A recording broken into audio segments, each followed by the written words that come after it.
নতুন রাষ্ট্রপতিকে নিয়ে আপনার মতামত পরামর্শ কি?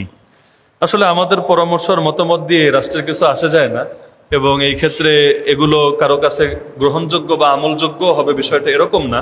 তারপর প্রশ্ন যেহেতু করেছেন, জাস্ট হাদিসকে সামনে রেখে দুই একটা পয়েন্ট বলা যায়। এক নম্বর হলো, আল্লাহ রসুল একটা দোয়া শিখিয়েছেন আমাদেরকে, যে দোয়াটা আমরা খুতবায়ও মাঝে মাঝে করি। আল্লাহুম্মা লা তুসাল্লিত আলাইনা মান লা ইয়াখাফুকা ওয়া লা ইয়ারহামুনা। এমনকি ওই যে উমরা সফরে গিয়ে রমজানে আল্লাহ তাআলা এই তৌফিক দিয়েছেন, ওই সময় রমজানে মক্কা মদিনায় লম্বা দোয়া হয় বেতরের নামাজের শেষ রাকাতে আর কি। বেতরের নামাজ তো পরেই প্রথমে 2 রাকাত, পরে সালাম ফিরিয়ে আবার 1 রাকাত। তো ওই 1 রাকাতে লম্বা দোয়া করে, এমনকি আমি একবার পেয়েছিলাম শেখ সুদেশ 40 মিনিট দোয়া করেছে। 40 মিনিট বাংলাদেশে করলে মুসল্লিরা ওই দিন ইমামের চাকরি নট করে দিবে। বাকি একদম 40 মিনিট দোয়া করেছে। বাকি আলহামদুলিল্লাহ সবাই এটা খুব আগ্রহের সাথেই করে। তো ওইখানেও প্রায় দিনে দেখতাম এই দোয়াটা করে, আল্লাহুম্মা লা তুসাল্লিত আলাইনা বিদুনুবিনা মান লা ইয়াখাফুকা ওয়া লা ইয়ারহামুনা। এর অর্থ হলো, হে আল্লাহ, আমাদের পাপের কারণে আমাদের উপরে এমন শাসক চাপিয়ে দিয়েন না যার মধ্যে 2টা গুণ নাই। কোন 2টা গুণ? 1 নম্বর হলো যে আপনাকেও ভয় করে না, 2 নম্বর যে আমাদের উপরেও দয়া করে না। আল্লাহ এমন শাসক আমাদেরকে দিয়েন না যে আপনাকে ভয় করে না, মানে তাকওয়া নাই, এবং আমাদের উপর রহম করে না। এই হাদিস বা এই দোয়া, নবীর এই দোয়া সামনে রাখলে একটা শিক্ষা পাওয়া যায়। কি শিক্ষা জানেন?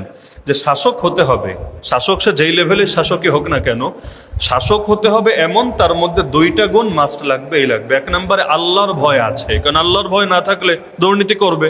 আল্লাহর ভয় না থাকলে সে বিভিন্নভাবে রাষ্ট্রের সম্পদগুলোকে ব্যক্তিগত সম্পত্তি বানিয়ে ফেলবে। যেমন হাদিসে আছে, কিয়ামতের 15টা আলামতের একটা আলামত হলো ইদা তুখিদাল ফাইউ দুয়ালা। রাষ্ট্রীয় যে সম্পত্তি, গনিমত হোক অন্য যা কিছু হোক, এগুলোকে ব্যক্তিগত সম্পত্তির মতো ব্যবহার করা হবে। এটা কিয়ামতের একটা আলামত, এবং এখন হচ্ছে, আল্লাহ হেফাজত করুক। তো এখন যাদের ভেতরে আল্লাহর ভয় নাই এদের দ্বারাও সমস্যা হবে, আর যাদের ভেতরে জনগণের উপর দয়া নাই, সৃষ্টির প্রতি দয়া কিন্তু সবার ভেতরে থাকে না। আল্লাহ নবী সাল্লাল্লাহু আলাইহি ওয়াসাল্লাম একদিন তার নাতিকে কোলে নিয়ে আদর করছেন, গালে চুমু খাচ্ছেন। এক সাহাবী এসে বলল, ইয়া রাসূলুল্লাহ, কি করেন এটা? আমি তো আমার বাচ্চারে কোনোদিন চুমুও খাই না, এভাবে কোলে নিয়ে আদরও করি না, আপনি কি করছেন? আপনি এত বড় একজন নবী, সব নবী সেরা নবী, এই বাচ্চা কাচ্চারে আদর করে এটা আপনার কাজ? আপনি তো বড় বড় কাজ করবেন, যুদ্ধ করবেন, রাষ্ট্র চালাবেন, বিচার করবেন, এই পোলাপান কোলে নিয়ে আদর করে এটা আপনার কাজ? আল্লাহ রাসূল সাল্লাল্লাহু আলাইহি ওয়াসাল্লাম বললেন, শোনো, আল্লাহ যদি কারো দিলে দয়া না দেয়, স্নেহ না দেয়, মহাব্বত না দেয়, আমি কি করব? অবশেষে নবী বললেন যে তোমরা পৃথিবীবাসীর উপর দয়া করো, তবে আসমানওয়ালা তোমাদের উপর দয়া করবেন। এমনকি নবী বললেন যে আমার বড়দের, উম্মতের বড়দেরকে শ্রদ্ধা করে না, ছোটদেরকে স্নেহ করে না, আর আলেমদের কদর জানে না, সে আমার উম্মতি না, ও আমার উম্মতি না। তাহলে এ কারণে শাসক যে হবে তার মধ্যে এই গুণটাও লাগবে, জনগণের উপর রহম থাকবে, দিলে মহব্বত থাকবে। দিলে যদি মহব্বত না থাকে, কৃত্রিমতা করে বেশি দিন চলা যায় না, এটা গুরুত্বপূর্ণ। এখন ঝামেলা হয়ে গেছে যেটা, অধিকাংশ ক্ষেত্রে নিয়োগের ক্ষেত্রে, বিশেষ করে বাংলাদেশের রাষ্ট্রপতি নিয়োগ তো হয় দলীয় মনোনয়নের মাধ্যমে, জনগণের ভোটের মাধ্যমে না। যদিও জনগণের ভোটের মাধ্যমে হলে লাভ হতো, আসলেই লাভ হতো, এবং রাষ্ট্রপতি আর প্রধানমন্ত্রীর ক্ষমতার মধ্যে যদি ব্যালেন্স করা হতো, এটাও লাভ হতো। কারণ একজন ব্যক্তি, এই জামানায় তার আবু বকর, ওমর, ওসমান, আলী কল্পনা করা যাবে না। কোনো ইসলামী দল ক্ষমতায় গেলেও আপনি যদি আশা করেন আবু বকরের মতো হুবহু খলিফা হবে, ভাই এটা সম্ভব না। কিয়ামত যেহেতু কাছাকাছি এসেছে, প্রতিটা মানুষের মধ্যে দুর্বলতা আছে, প্রতিটা মানুষের মধ্যেই ত্রুটি আছে, এটাই স্বাভাবিক বটে। এজন্য যদি ক্ষমতা এক জায়গায় কেন্দ্রীভূত না হয়ে, ক্ষমতা যদি এটা কয়েকজনের মধ্যে ছড়ানো থাকে এবং ক্ষমতার মধ্যে যদি ভারসাম্য থাকে, এটা দেশের জন্য কল্যাণকর। এজন্য ইসলামী রাষ্ট্র থাকলেও শাসকের হাতেই সার্বভৌমত্ব থাকে না, বরং তো শাসকও আবার শুরার অধীনে থাকে। শুরা বুঝেন? শুরা আলাদা একটা বোর্ড থাকে, একটা কাউন্সিল থাকে, একটা পরিষদ থাকে। সেখানে সদস্য কমও হতে পারে, বেশিও হতে পারে, যাদের প্রত্যেকের ভেতরে এলেম থাকবে। এলেম মানে ওই শুধু কোরআন হাদিসের এলেম না, রাষ্ট্রবিজ্ঞান, একটা রাষ্ট্র কিভাবে চলে, কিভাবে প্রতিটা সেক্টর ফাংশন করে, পাশাপাশি আল্লাহর ভয়, সবকিছু থাকবে।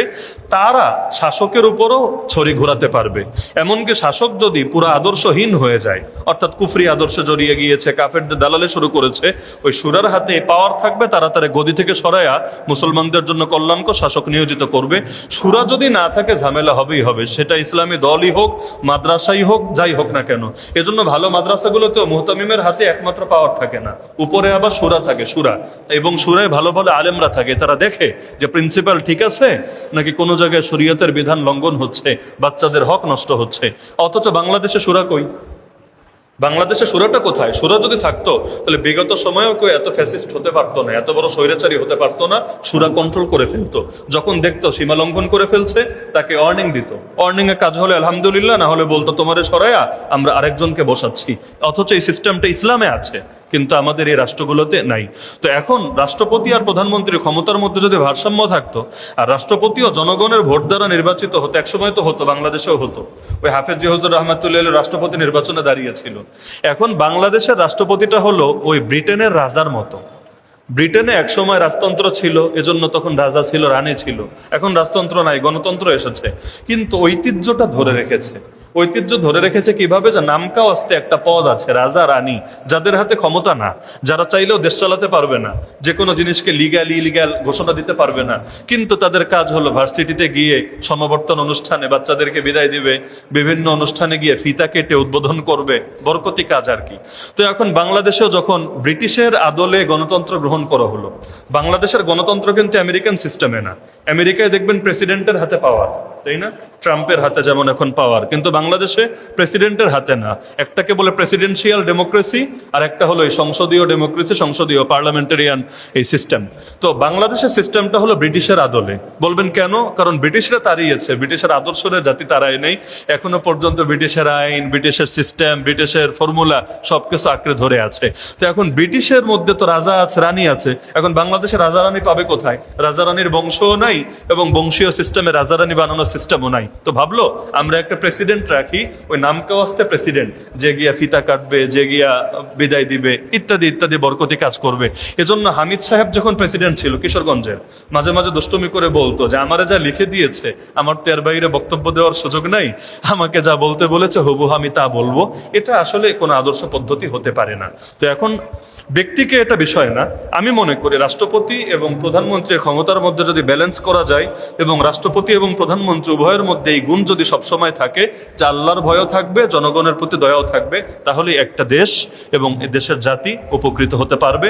তা হাদিস সামনে রেখে আমরা মোটামুটি এই বার্তাটাই পাই। বাকি বাংলাদেশের সিস্টেমে কে রাষ্ট্রপতি হলো না হলো এটা নিয়ে আমার বিশেষ কোনো আগ্রহ নাই, কারণ এই দেশের রাষ্ট্রপতির হাতে কোনো ক্ষমতাও নাই, এবং তার বিশেষ কোনো কাজও নাই। তার কাজ সাইন দিবে আর বিভিন্ন জায়গায় বরকতি কাজ করবে। তো যার কারণে যারাই দেখ আলহামদুলিল্লাহ, আমাদের বিশেষ কোনো ক্ষতি না হলেই হলো, ইসলামের বিরুদ্ধে বা মুসলমানদের স্বার্থের বিরুদ্ধে কোনো কাজ না করলেই হলো, এটা হলে আলহামদুলিল্লাহ। আল্লাহ আমাদের দেশকে এবং এই দেশের মুসলমানদেরকে বিশেষভাবে হেফাজত করুন। আর আমার সর্বশেষ পয়েন্ট হলো, এখানে আমাদের ভাইয়েরা যারা আছেন, আমি একটা বিশেষ রিকোয়েস্ট করব, অনেকে চাকরি করেন, অনেকে ব্যবসা করেন, এক একজন এক এক কাজ করেন, প্রত্যেকে যে যেই কাজ করেন আল্লাহর ওয়াস্তে, আল্লাহর ওয়াস্তে, আল্লাহর ওয়াস্তে ওই বিষয়ের এলেমটা শিখে নিয়ে। ব্যবসা সংক্রান্ত এলেম আছে, এটা আমি না শিখলেও সমস্যা নাই। উদাহরণ হিসাবে ধরেন আমি ব্যবসা করি না, আমি এটা না জানলেও সমস্যা নাই, কিন্তু আপনি যদি ব্যবসা করেন আপনার কিন্তু এলেম লাগবে। যারা চাকরি করেন, চাকরি সংক্রান্ত ইসলামের শিক্ষা আছে, ওই শিক্ষাটা যদি আপনি অর্জন না করে চাকরি শুরু করেন, তাহলে আপনার দ্বারা আল্লাহর অনেক বিধান নষ্ট হবে। যারা বিয়ে করবেন অথবা করে ফেলেছেন, বিয়ে সংক্রান্ত, পরিবার সংক্রান্ত, দাম্পত্য জীবন সংক্রান্ত ইসলামের বিধান নাই।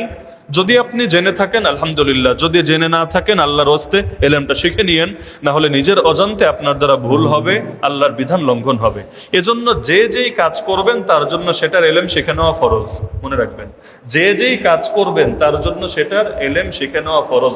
হজে না গেলে কবে আরাফায় যাবেন, কবে মিনা, কবে মুজদালিফা না জানলেও খুব একটা সমস্যা নাই, কিন্তু হজে যেতে চাইলে শিখে নিতে হবে। এজন্য প্রত্যেকে আল্লাহর ওয়াস্তে এই শিক্ষাটা অর্জন করার চেষ্টা করবেন। দুঃখ লাগে বাংলাদেশে এই যে এত হাজার হাজার ব্যবসায়ী, বেনারসি পল্লী তো মনে করেন কত বড় বড় ব্যবসায়ী, ব্যবসায়ীরা কবে কোন আলেমের কাছে গিয়ে বলেছে যে হুজুর আমরা 10 জন আজকে আসলাম, আমাদেরকে একটু দোকানদারি সংক্রান্ত এলেমটা শিখাইয়া দেন না? কবে? আমাকে বলেন কবে হয়েছে? একইভাবে যারা চাকরি করে, যে হুজুর আজকে আমরা, ধরেন কেউ ব্যাংকে চাকরি করে, হুজুর ব্যাংকিং সংক্রান্ত ইসলামের মাসালাগুলো আমাদেরকে একটু শিখাইয়া দেন, 5টা মিনিট 10টা মিনিট সময় দেন। কবে হয়েছে? এরকম প্রতিটা সেক্টর নিয়ে যারা শিক্ষকতা করে, শিক্ষকতা সংক্রান্ত ইসলামের বিধান নাই, আছে, কিন্তু এই বিধানের ব্যাপারে অধিকাংশ মানুষ অচেতন। স্কুলে শিক্ষক কি বলবেন, মাদ্রাসা শিক্ষকরাই মাসালা জানে না। একটা ছোট বাচ্চা, নাবালেগ বাচ্চা, তারে মারার বিধান কি এটাও তো অধিকাংশ মানুষ জানে না। নাবালেগ বাচ্চারে প্রহার করার বিধান কি এটাও জানে না। চেহারায় মারা, চর মারে না চেহারায়? শিক্ষকরা তো কমন, চেহারায় চর মারে। চেহারায় চর মারা ইসলামে হালাল না হারাম? আরে বলেন না, হালাল না হারাম? তো এই মাসালা জানা দরকার ছিল না? অথচ দেখবেন বহুত মানুষ দাড়ি টুপি লাগাইয়াও ছোট বাচ্চা, নাবালেগ বাচ্চা চেহারায় চর মেরে দিচ্ছে। অথচ হাদিসে স্পষ্টভাবে চেহারায় চর মারাকে নিষিদ্ধ করা হয়েছে এবং মানুষের চেহারা বিশেষভাবে সম্মানিত বটে। তাহলে কি বলবেন আপনি, কারে দোষ দিবেন? তাহলে সবগুলোর মূল ঝামেলা হলো যে আমি যেই কাজ করব, খালি নামাজ রোজা শিখলে হবে না, আমি যেই কাজ করব ওই কাজের এলেম আমাকে শিখে নিতে হবে। না হলে আমি অন্য লাইনে যত বড় আলেম হই না কেন, কিচ্ছু আসা যায় না। যে যেটা করবে তাকে সেটা শিখে নিতে হবে। তো আমি আপনাদের থেকে এটা আশা রাখি যে জীবনে যেই কাজই করবেন অন্তত এলেমটা শিখে নেবেন। পারবেন তো ইনশাআল্লাহ? আল্লাহ সবাইকে